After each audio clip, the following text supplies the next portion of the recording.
¿Cómo puede éste darnos a comer su carne? En estos domingos la Iglesia nos hace leer el largo discurso del capítulo sexto del Evangelio de San Juan, llamado Discurso del Pan de Vida, pronunciado por nuestro Señor Jesucristo en la sinagoga de Cafarnaúm, después de la primera multiplicación de los panes. Un discurso que provocará el escándalo por parte de los judíos y el rechazo a lo que el Señor está diciendo, pero también incluso los mismos discípulos se escandalizarán de que Jesucristo ofrezca su comida y como bebida, su carne y su sangre. La pobreza del signo sacramental de la Eucaristía, un poco de pan y un poco de vino, puede llevarnos a nosotros a despreciar este gran sacramento y a no caer en la cuenta de su grandeza. Nosotros, como aquellos judíos o incluso como aquellos discípulos, podemos no comprender las palabras de Jesucristo e incluso no creer lo que Jesucristo dice acerca de este sacramento que Él instituye en la última cena junto con sus apóstoles. Por eso hemos de renovar nuestra fe en la presencia eucarística del Señor en este sacramento. En la Eucaristía está verdaderamente Jesucristo, el Hijo de Dios, nacido de María, el mismo que vive eternamente en la gloria del Padre, el mismo que nació y vivió en este mundo, el mismo que murió por nosotros en la cruz y el mismo que resucitó. Es el mismo Hijo de Dios. En ese sacramento no se nos da una gracia cualquiera, sino que se nos da al mismo autor de la gracia. El sacramento de la Eucaristía contiene al mismo Jesucristo. Y esa presencia, la Iglesia dice que es en su cuerpo, su sangre, su alma y su divinidad. Jesucristo establece este sacramento como su cuerpo y como su sangre, pero no puede estar separado aquel que es uno, y por tanto están presentes también de modo diverso su alma y su divinidad. Es una presencia que la Iglesia confiesa como sustancial, verdadera y real. La presencia de Jesucristo en la Eucaristía no es una figura, no es un símbolo, no es una señal, sino que es realmente presente en este sacramento. Y por tanto, las ofensas, las injurias y los desprecios que hagamos a este sacramento los estamos haciendo al mismo Jesucristo. Es una presencia sustancial que no afecta simplemente a los accidentes, todo lo contrario. Los accidentes permanecen, el olor, el color, la forma, pero la sustancia se ha transformado por el milagro de la transustanciación. Al pronunciar el sacerdote las mismas palabras que Cristo dio en la última cena, esto es mi cuerpo, este es el cáliz de mi sangre, sangre derramada por vosotros, se realiza el milagro que a los ojos no se ve, solamente la fe.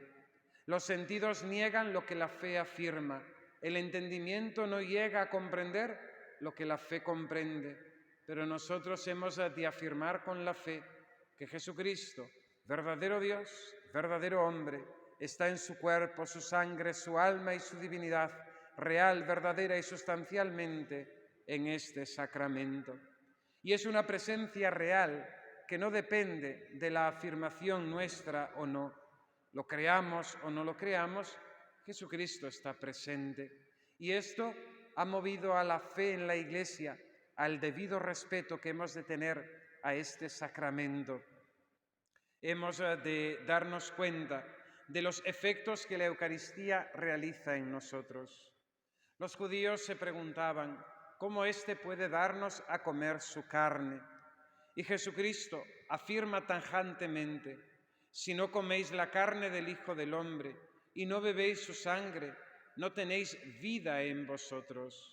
¿A qué vida habla Jesucristo? ¿De qué vida habla Jesucristo? De la vida sobrenatural, de la vida de la gracia.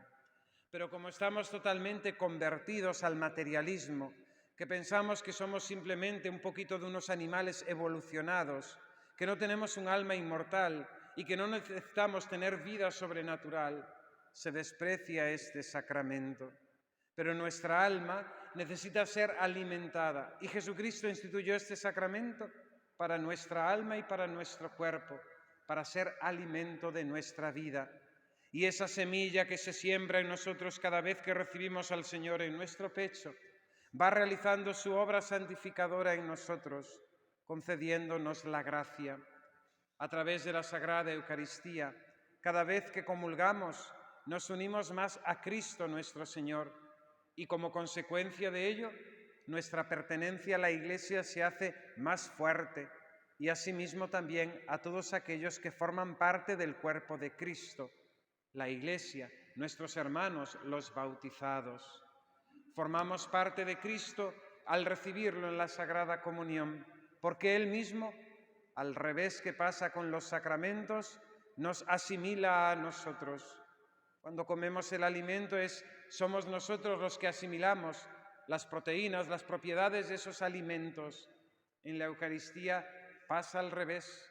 Es Cristo mismo que nos une a Él, haciéndonos vivir su propia vida. Si queremos tener vida, la vida de la gracia, hemos de comulgar con la promesa de la vida eterna y de la resurrección. El que come mi carne y bebe mi sangre tiene vida eterna y yo lo resucitaré en el último día. La Sagrada Comunión es esa semilla de inmortalidad, es esa semilla de gracia, esa semilla que prepara en nosotros la gloria de la resurrección, cuando nuestros cuerpos se unan nuevamente a nuestras almas el día del juicio final y se nos dé esa entrada definitiva en el gozo del Señor.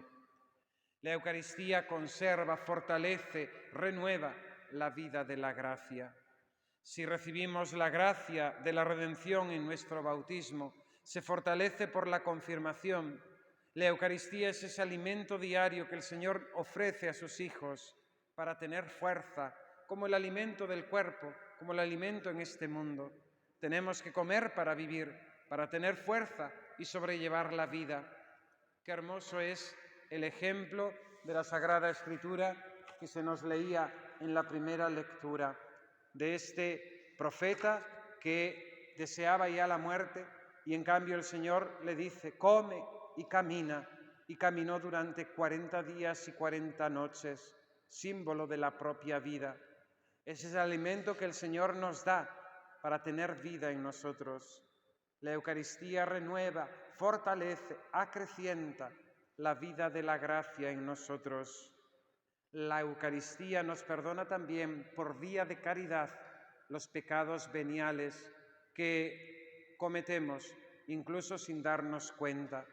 Viene Jesucristo y con su caridad, con su gracia, nos perdona los pecados mediante el fuego de la caridad.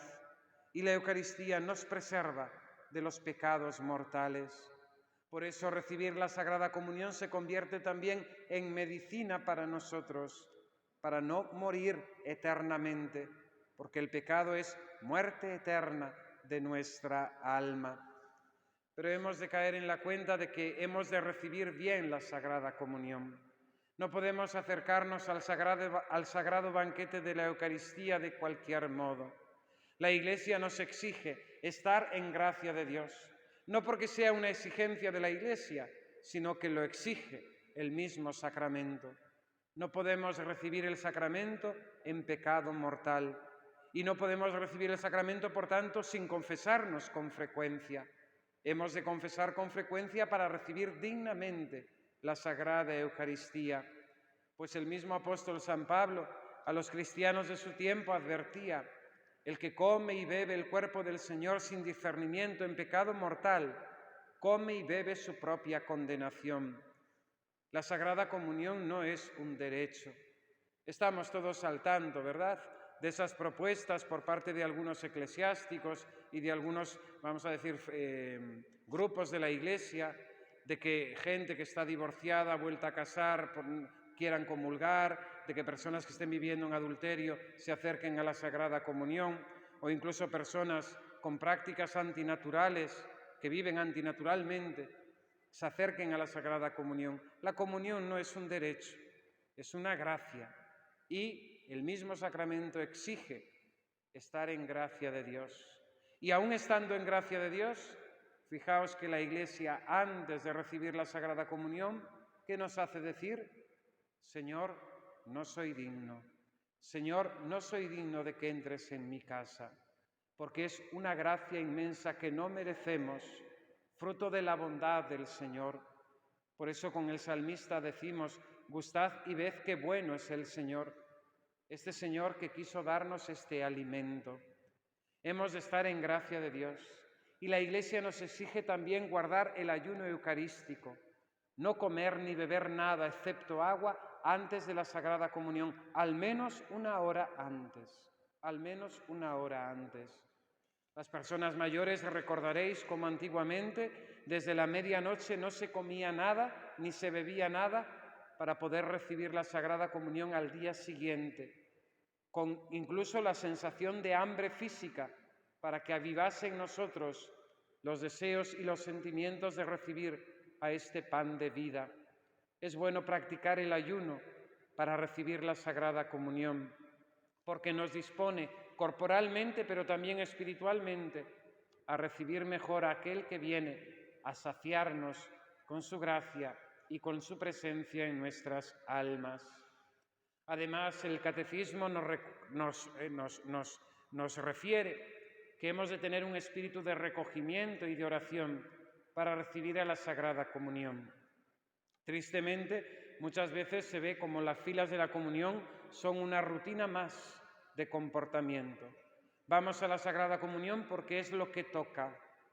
Se nos exige ese recogimiento, ese espíritu de oración, la acción de gracias, la preparación. San Maximiliano Kolbe, que los celebrábamos hace unos días, decía que para recibir la Sagrada Comunión tenemos que pasar medio día preparándonos para recibirla y una vez recibida, medio día dando gracias al Señor por su presencia en nuestras almas. No podemos ser superficiales, y nuestro tiempo, mis queridos hermanos, es el tiempo de la superficialidad, de la banalidad, de no tener interioridad, porque en definitiva no tenemos vida de oración. Somos superfluos, venimos simplemente pues a eso, a rutinas, a cumplimientos, pero nos falta el espíritu de recogimiento. No estoy acusando a nadie, el primero soy yo, que me acuso. Tenemos que tener esa vida interior, tenemos que ser hombres de espíritu. Y también la actitud corporal con la que nos acercamos a la Sagrada Comunión. El Catecismo dice: hemos de cuidar los gestos, hemos de cuidar la vestimenta. Recuerdo en el Catecismo de Primera Comunión: ¿hace falta un traje especial para hacer la Primera Comunión? Y respondía: no, con que sea un traje digno y limpio. Hemos de acercarnos a la Sagrada Comunión, hemos de venir a la Iglesia y hemos de diferenciar los lugares. No es lo mismo estar en casa, no es lo mismo ir a tomar unas cervezas a un bar, no es lo mismo ir a la playa, no es lo mismo venir a la Iglesia y ponernos ante la presencia de Dios. Las personas mayores recordarán cómo sus madres decían: niña, la chaquetilla, en verano, con 40 grados. Hay que tener ese decoro, ese cuidado, esos gestos de amor, esos gestos de amor. Y lo sabemos que son importantes porque en nuestra vida los valoramos. El beso que un hijo nos da lo valoramos. Ese regalito pequeño que nos dan lo valoramos. Pues hemos de tener también esos gestos de amor con el Señor. Como también al acercarnos a la Sagrada Comunión, recogidos, con las manos juntas, la mirada baja en espíritu de oración, ponernos de rodillas, abrir nuestras bocas para que el sacerdote deposite la Sagrada Hostia en nuestra lengua y volvernos a nuestro lugar en recogimiento y ahí interiormente hablar con Jesucristo que ha entrado a nuestra alma. No seamos superficiales. Yo el primero. Hemos de tener esa vida interior para que esa Sagrada Comunión realmente realice en nosotros la santificación que el Señor quiere. Si no somos más santos es porque no comulgamos bien. Y si comulgásemos mejor, seríamos cada día mejores cristianos y más santos, agradando a Dios en todas las cosas.